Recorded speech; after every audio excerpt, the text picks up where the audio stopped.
How you gonna attack life? Huh? Are you gonna bow down? What? How you gonna look defeat in the face and overcome what seems impossible?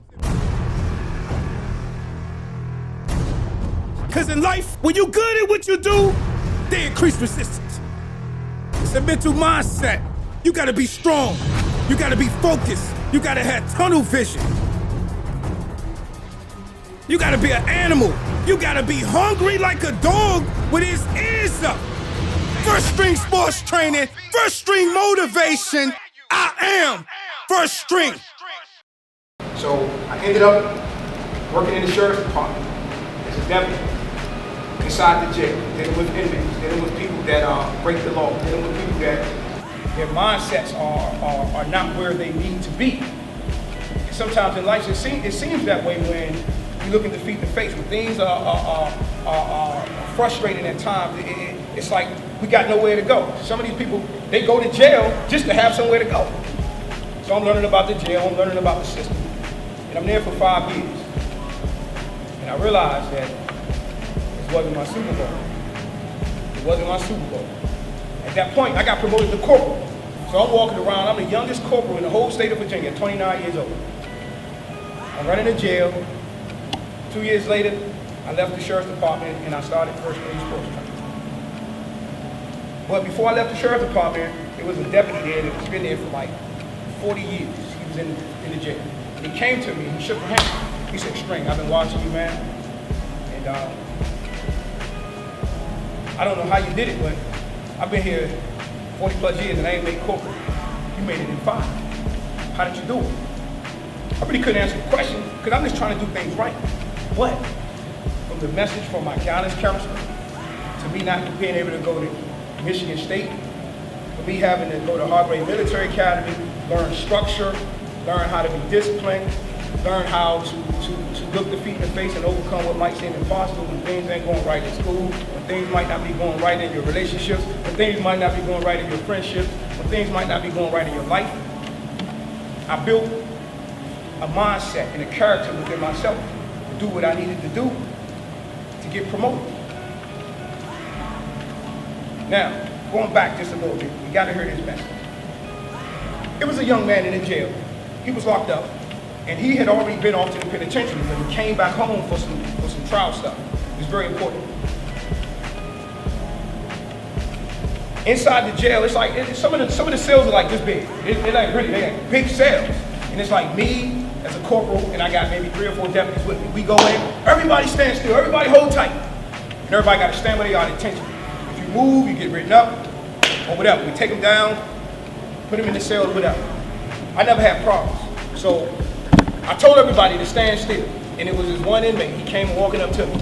And the deputies stopped him. He's like, what you doing, Corp? He's like, Corp Springfield, I need to talk to you. I need to talk to you.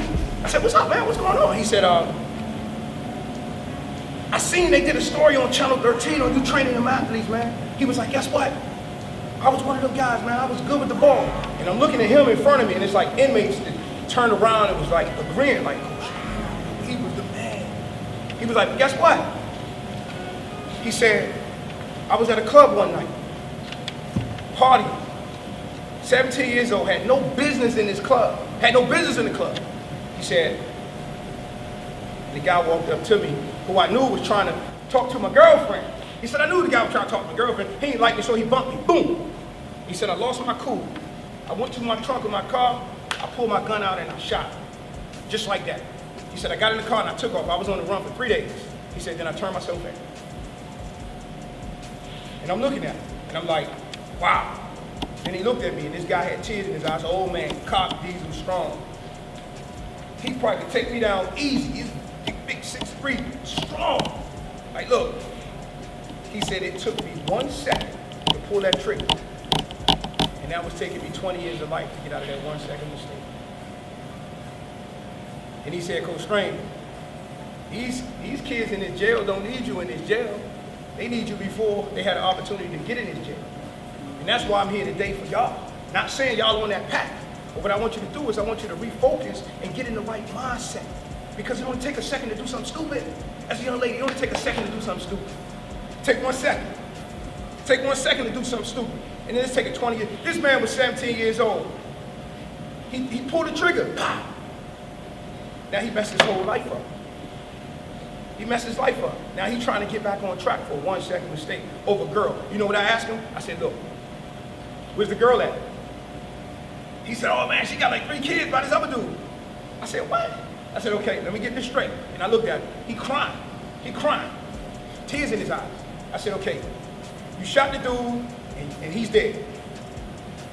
You're locked up for the rest of your life and she's out here with another dude. He broke down crying. Crying. He woke up. He was like, I never even looked at it like that. Oh man. If I could just have that 1 second back. If I could just have 1 second back, I'd be better off with my life.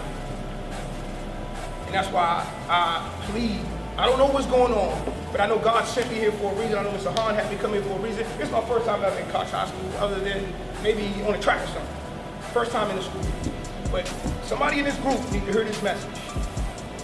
Everything matters. Everything matters. The little things matter. The big things matter. The things that you might not think, they matter. They matter, big time. Y'all believe it? You believe it? Now, pay attention. I got time? Pay attention.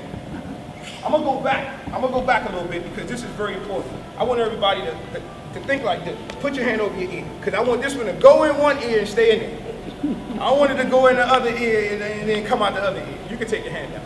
All right, but now I got your attention. All right, pay attention. Watch this.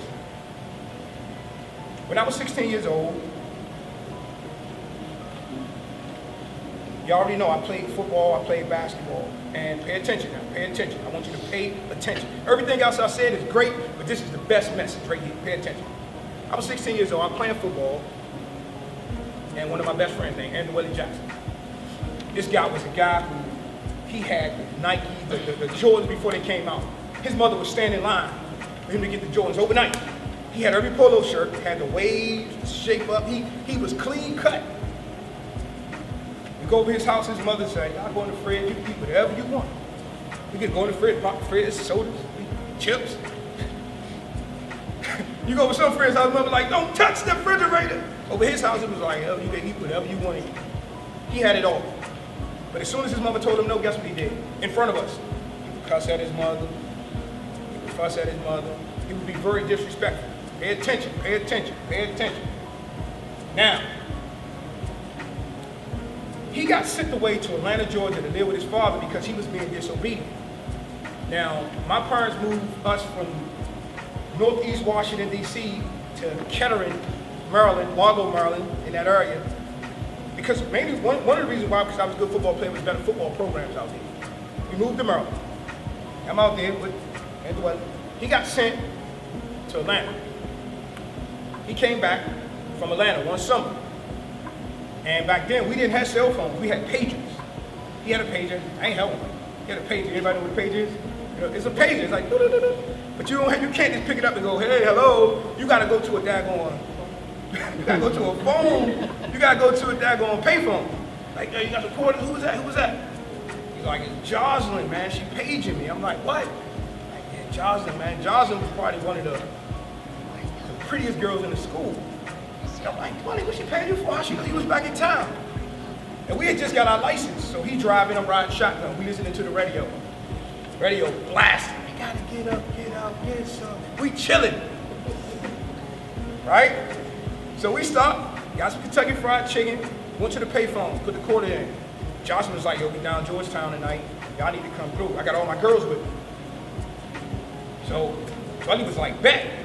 Let's go. He got the car, mother get, look, he had a brand new car. Maxima, Nissan Maxima. I'm like, man, I wish. I'm riding shotgun with him. We heading down Georgetown. I got Jesse and my friend named Xerxes in the back seat. And I remember numerous times I heard in my head, my mother kept telling me, in my head, she kept telling me as a kid, we moved from DC to Maryland, don't be going back down to DC. And me, I know how to catch the city bus. I can get to wherever I needed to get to. Don't be going down to DC. Don't be going down to DC at night. First time with a license, no parents in the car. No parents in the car. I'm riding shotgun with Weather. chilling, lean back, eating chicken. We chilling. It's the first time we free. So we get about 2 miles into it. I got out the car. I said, buddy, I ain't gonna die. Y'all go ahead and have fun. I'm gonna holler at y'all later. Got jerseys up. I got out of the car. I jogged back home. The next day, I got a phone call, and they said, did you hear what happened? I was like, no, what happened? They was like, Antoine got shot last night. No, man, somebody playing with me now, man. This ain't, mother can't woke me up. Like, get up, the phone. It's 7 in the morning. It's like Saturday, man. Get to sleep, man. What was up? Well, he got shot last night. And I'm thinking somebody playing.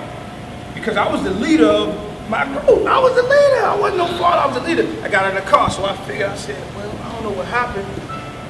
So I called his mother's, right? And they was at the hospital. And they was like, he's in critical condition. He got shot last night.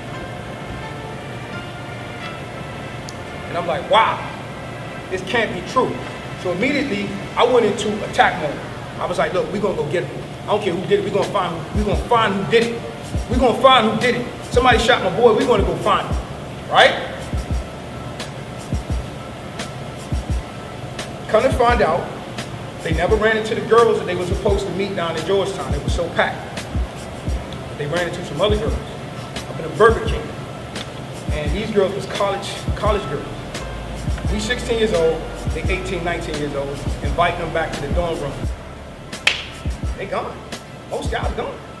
We going. We there. So they decided to walk the girls back to the dorm room. One of the girls' friends or boyfriends, same scenario, saw it, got jealous, pulled the gun out. And my friend Andwelli used to, like, back then we used to wear baggy pants. Like now, we wear skinny jeans. It's different. But he had baggy pants on, but he used to have no belt. So he tried to take off running, and he fell. And the dude pulled the trigger, shot him in his back. He was paralyzed from his legs down. And this is the information I'm getting. He's paralyzed from his legs down. So a couple days later, I'm calm, I'm cool. They invited me to the hospital, but they told me not to let Andwelli know that he was paralyzed from his legs down. Because he could freak out and he could have an attack. And all he talked about was making it to the NFL. So I ended up going to the hospital. He kept saying, they called me Quint, hey, I want you to cut my hair, man. Come cut my hair for me, man, so I can look good. Because remember, his hair grew out a little bit. I want to tight shape up.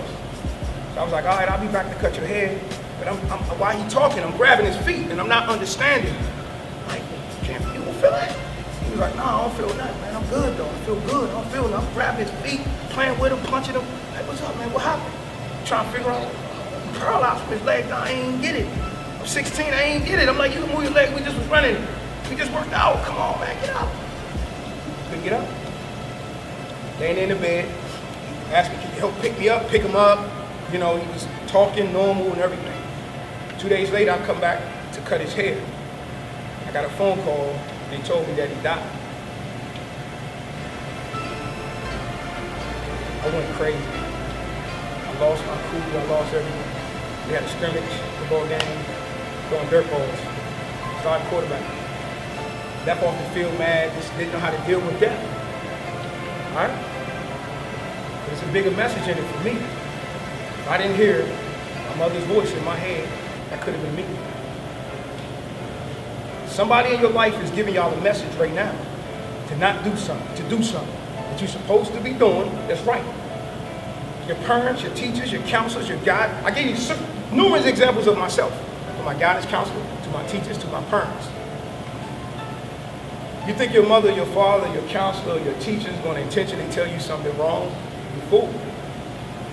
They want to help you. I had an understanding of that. But if I would have continued to ride in that car, I wouldn't be standing here in front of y'all today. I wouldn't have been. I'd have been the first one. Been the first one. The only difference probably would be I would have ran because I ain't wearing the baggy pants. But who knows? But what I'm telling you, everything matters. These are real life examples that happened in my life, my best friend. After that, I had a respect for everything that people that had authority over me told me. I listened. I put a hand over my ear. I wasn't disrespectful when somebody talked to me. I looked them in the eye. I gave them the respect. It became part of my makeup. It became part of my manhood. It became part of the fibers of my manhood. I looked people in the eye. I respected them. But it started back in high school with my guidance counselor and what my parents was telling me. Yeah, things might seem tough. School might seem boring. School might seem difficult, but it's a lot of life lessons that you learn in school. The little things matter, and it saved my life. And now, guess what? I got athletes coming to the gym every day, right? They ain't coming in to get trained, to get stronger, to get bigger. We're gonna do that part. That's the easy part. They come in to get this message that I'm telling y'all right now. Young man came in the other day from New York, at the Oscar Smith Hospital. First day he walked into the gym. All I did was talk to him. He left out with tears in his eyes. And the reason why is because it was a message that he needed to hear. And God sent him through the doors to hear the message the same way. If somebody in this group needs to hear what I just said, and it's going to save your life. It could be you, little man. Everything matters, the little things. And that's the difference of winning and losing. That's the difference in me making a decision. I heard my mother's voice in my head. That's straight up. I heard my father's voice in my head. I had to make that decision. But if I didn't listen and I blocked it out, pop, I got the message. It take a second to pull the trigger. That would take 20 years of life to get out of it. I've been living that all my life. So everything I do, I think about it before I do it. I think about it before I do it. I have a plan, I have a purpose. And now, my kids, I'm teaching them how to do things right. Give it back to you because he's gonna look up to you one day. He's gonna come to you and ask you a question. He's gonna come to somebody that's older than him that he look up. So if I ain't doing my part to get you right and to get you right, who's gonna help get him right? It's a cycle. The little things matter. So wherever you at right now, from an academic standpoint, wherever you at right now in a life standpoint, wherever you at in a mindset standpoint, it's time to refocus. Let me hear everybody in the group say refocus. Refocus. You gotta say it like you mean it. Refocus. Refocus. Come on, say it together. Refocus. You gotta refocus. Refocus. That's what it's about. It's about being refocusing, and then also too, it's another very important message. Along with the little things, refocusing. You're gonna like this one.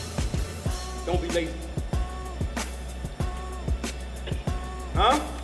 Don't be lazy. Right? You make your bed up today? See? It's the little things, right? Oh, you just got up and gone. I'm gone, I'm at school. You didn't even make your bed up. Right? Gotta make your bed up in the morning. It's the little things, little man. It's the little things. The small things, right? Everything matters. So my message is, from this point on, it's all about, for the rest of the school year, it's all about how y'all approach it. It's about how you approach it. The rest of the school year. The rest of, and then it's all about your relationships with your teachers too. You ain't saying nothing all last 15 minutes. Then you say something now, right? All right. Listen to this. Watch this. Watch this. When was the last time you talked to your teacher? A class that you're struggling in, outside of the time that you're in the class. When was the last time? So you ain't applying yourself, right? What are they gonna say? You kissing butt? Huh? I'm trying to get. You gotta realize. Look, this is the psychic behind the teachers. Pay attention. And I know if teachers in here, and they're gonna scream. Don't tell them this. Listen, your teachers want to help you. They want to feel like you understand what they're trying to accomplish on a curriculum. So if it's me and I'm struggling in class or I'm not doing so well in a particular class, hey, I don't like algebra. I still don't like algebra. I'm running for algebra still. I'm 38 years old. I'm still running from it. I hope my boys ain't got to take algebra because we're in trouble if they do. You feel me? But the thing is this, if you go talk to your teacher after class or after school one day for 10, 15 minutes, guess what? Instead of giving you that unsatisfactory grade, she might give you a plus. It could be a D plus. It could be a C plus. It could be a B plus. We don't know, but until you take some initiative, nothing's gonna change. People come in the gym all the time trying to lose weight, trying to get faster, trying to run, trying to jump, trying to do, guess what? Nothing changes until something starts moving. It don't change until something starts moving. So as long as you're not doing what you're supposed to be doing, you ain't got to be considered the what is it called, a valedictorian, the top of your class. You just got to do the little things. It's the little things. The little things is going to help catapult you to that next level. That's why I tried to tell you earlier, whoever didn't come in the door today, they missed the message. If somebody in this group is going to save you from an academic standpoint, it's all about your mindset. It's all about how you approach it. It's all about how you visualize success. Start in the morning, like you tomorrow, make your bed up. Right? It's the little things. It don't take a second to do something wrong to get you off track. Got it? Got it? Y'all ready? All right, we're gonna have some fun. Clap it up, clap it up, clap it up, clap it up, clap it up. One clap, two clap. All right, pay attention. In the group, I want everybody to say this. I want everybody to say this in the group. Yeah, that's what it's about. I want everybody to repeat after me. Say it. I will commit myself to excellence. I will commit. No, I don't believe that. See, look.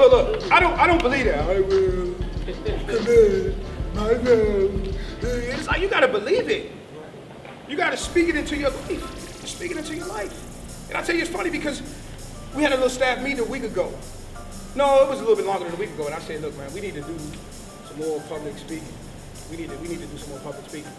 I ain't make a phone call, I ain't made nothing. Mr. Hahn called me out of the blue. And we just were talking about that. We was like, yo, hey, that's wow, man. Like you just said it 2 weeks ago, and here I am in front of y'all.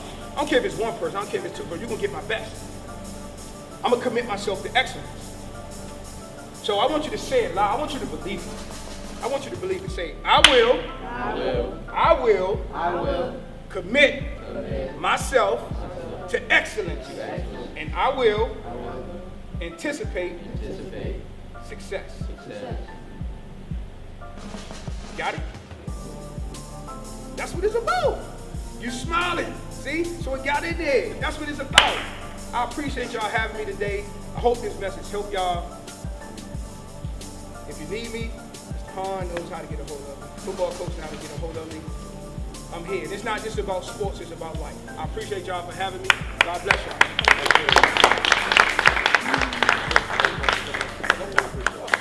We get some pizza now, right? Ladies and gentlemen, are y'all hungry?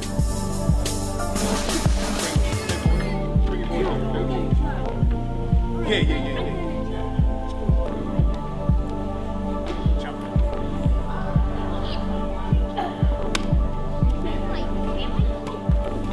Can't drop the flights.